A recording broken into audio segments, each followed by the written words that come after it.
Saudara, hampir 600 triliun rupiah nilainya dan jumlah nilai proyek spektakuler seperti ini untuk ukuran ASEAN masih dalam kategori spektakuler.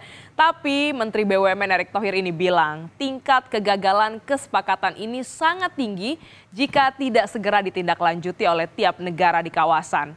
Pagi ini Kompas Bisnis sudah bersama dengan Aryawan Gunadi, Guru Besar Hukum Bisnis Universitas Tarumanegara. Selamat pagi, Prof. Aryawan, apa kabar? Selamat pagi, Ibu Gladys dan seluruh pemirsa Kompas TV. Selamat pagi semuanya. Nah, ini jadi sorotan ASEAN setelah ditutup ya dengan keketuaan Indonesia ada 93 kesepakatan, nilainya fantastis Prof, 600 miliar. Bagaimana kita bisa mengawal supaya ini benar-benar jadi realita dan bukan sebatas angan-angan? Iya, jadi memang menarik ya. Pertama saya mau mengucapkan selamat dulu. Karena memang Indonesia sudah successfully mengadakan menjadi chair of ASEAN Summit di 2023. Ini prestasi yang luar biasa karena sebelumnya sudah sukses menjadi presidensi G20, sekarang menjadi ketua ASEAN di 2023. Nah memang kalau dilihat hasil daripada ASEAN Summit ini kan kita sudah menghasilkan sekitar 93 proyek lebih kurang dan hampir 600 triliun dalam kaitan dengan proyek yang ada.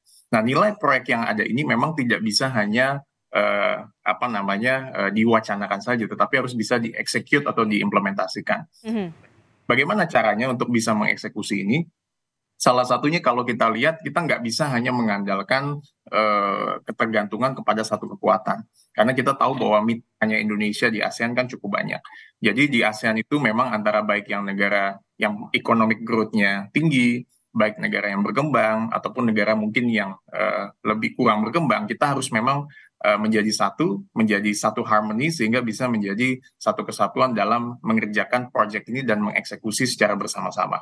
Pak Erick Thohir kan Menteri BUMN juga sudah menekankan bahwa misalnya seperti Telkom. Telkom itu memang sudah sedang memastikan investasi untuk memastikan data-data sensitif.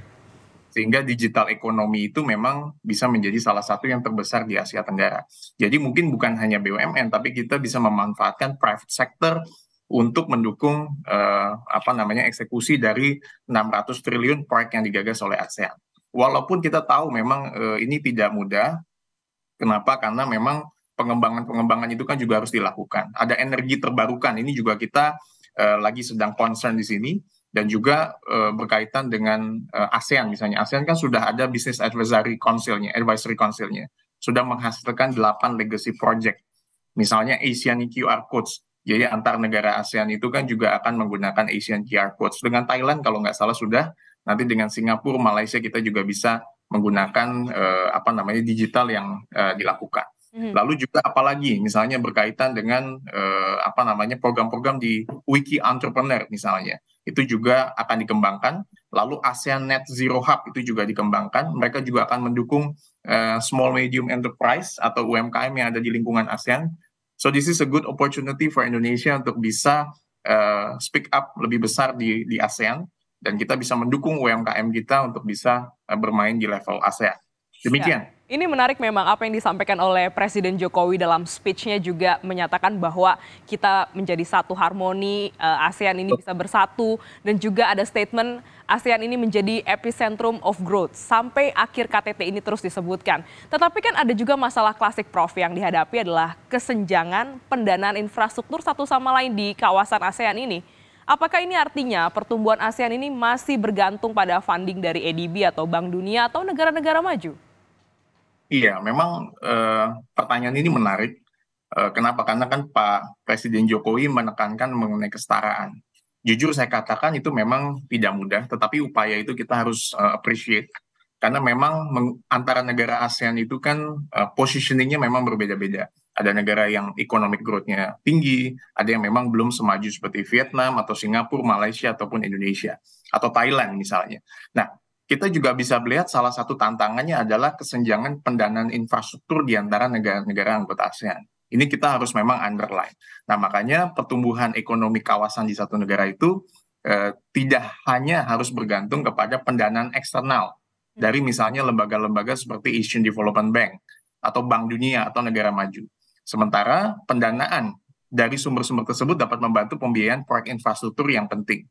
Nah, perlu ada sustainability dari pertumbuhan yang berkelanjutan Hmm. antara kerjasama antar anggota ASEAN tersendiri. Misalnya, investasi dalam negeri. Jadi negara anggota ASEAN perlu memerlukan investasi dalam negeri yang bagus, sehingga dalam kaitannya dengan dukungan infrastruktur, dukungan terhadap sektor swasta ini menjadi penting seperti transportasi, energi, dan teknologi. Yang kedua, apalagi kerjasama misalnya antar negara anggota ASEAN. ASEAN bisa bonding untuk mempererat kerjasama di antara negara ASEAN untuk berkolaborasi, seperti misalnya infrastruktur bersama. Itu kan juga menjadi penting dalam kaitan dengan penandaan. Kita tahu yang menarik kan Timor Leste akan bergabung, udah apply menjadi member of ASEAN. Jadi mungkin secara infrastruktur dengan kondisi geografis kita yang dekat antara Indonesia, Timor Leste, dan juga Australia, Darwin misalnya, itu kita juga bisa mendukung infrastruktur yang ada. Lalu Ya, pendekatan inklusif itu juga penting, pengembangan sumber daya manusia, dan yang juga penting adalah keamanan stabilitas politik. Kita tahu Myanmar ini yang seharusnya menjadi chair of ASEAN sekarang dilimpahkan kepada Laos yang menjadi ketua ASEAN, dan Pak Jokowi sudah menyampaikan bahwa keketuaan ASEAN ini sustainability daripada ASEAN tidak hanya bergantung kepada satu ketua, tetapi sustainability-nya bergantung kepada next penyelenggaraan keketuaan yang berikutnya. Jadi ini tantangan, belum lagi Laut Cina Selatan, konflik dan sebagainya. Demikian. ya, ini jadi menarik juga bagaimana internal ASEAN mulai harus berbenah diri terkait dengan investasi infrastruktur dan juga pendanaan lainnya. Tapi kan pada saat kemarin ini, Prof, Indonesia juga menggelar pertemuan dengan negara-negara di luar ASEAN. Sebut saja Amerika, Kanada, Jepang, Korea Selatan. Nah, ini nih bagaimana praktek bisnis konkretnya? Apa take and give bagi Indonesia dan juga negara maju ini? Nah ini menjadi menarik, karena kan kalau konsep yang namanya fair trade itu kan perdagangan bebas tanpa hambatan. Mhm. Tanpa hambatan, baik hambatan tarif dan non-tarif. Sehingga memang antar negara, baik yang negara maju, berkembang, ya kita harus berkomitmen untuk menghilangkan hambatan berupa teks maupun aturan-aturan yang menghambat transaksi perdagangan barang dan jasa. Sehingga yang namanya justice as fairness itu bisa tercapai. Nah, kita melihat tadi menyinggung Ibu Gladys Korea Selatan. Korea Selatan juga akan juga banyak pengembangan investasi di bidang AI di Indonesia. Dan ini juga akan memperkuat dari 8 legacy project yang sudah dicanangkan oleh Asian Business Advisory Council. Jadi juga akan dikembangkan Asian QR Code, dan ini penting kerjasama dengan Korea Selatan untuk dukungan daripada memperkuat sistem QR yang ada di lingkungan ASEAN. Dengan Jepang tadi kan juga kita ada green energy. Jadi perlu adanya katakanlah kesepakatan dukungan implementasi mengenai hilirisasi industri dan menstimulus dari energi hijau supaya kita bisa mewujudkan NZE yang sudah kita ingin capaikan. Dan ini akan bisa bagus dengan menurunkan global warming, global boiling, itu kan juga menjadi penting.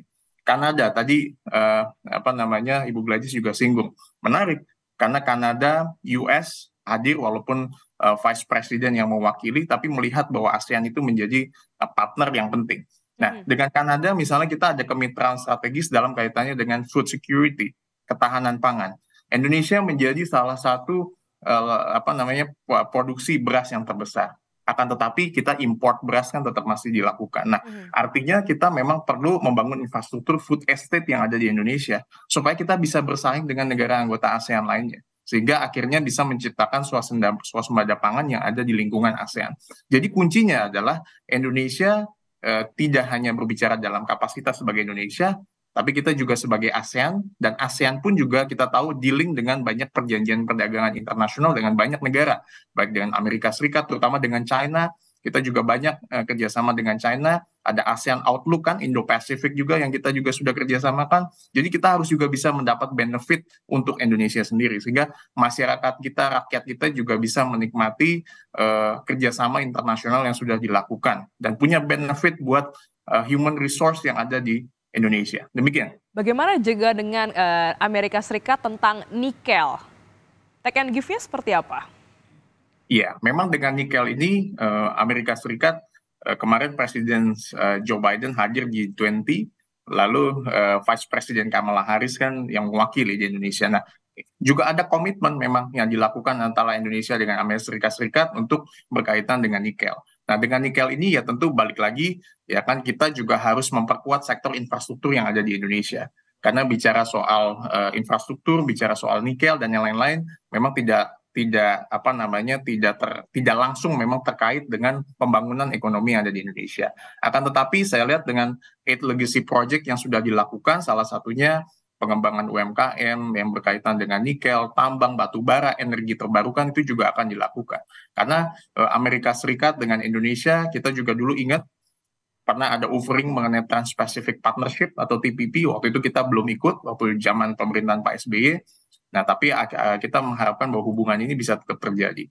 Indonesia pun juga sama, terakhir kita tahu ada isu mengenai BRICS misalnya, itu juga dibahas mengenai nikel juga, Brasil, Rusia, India, South Africa juga.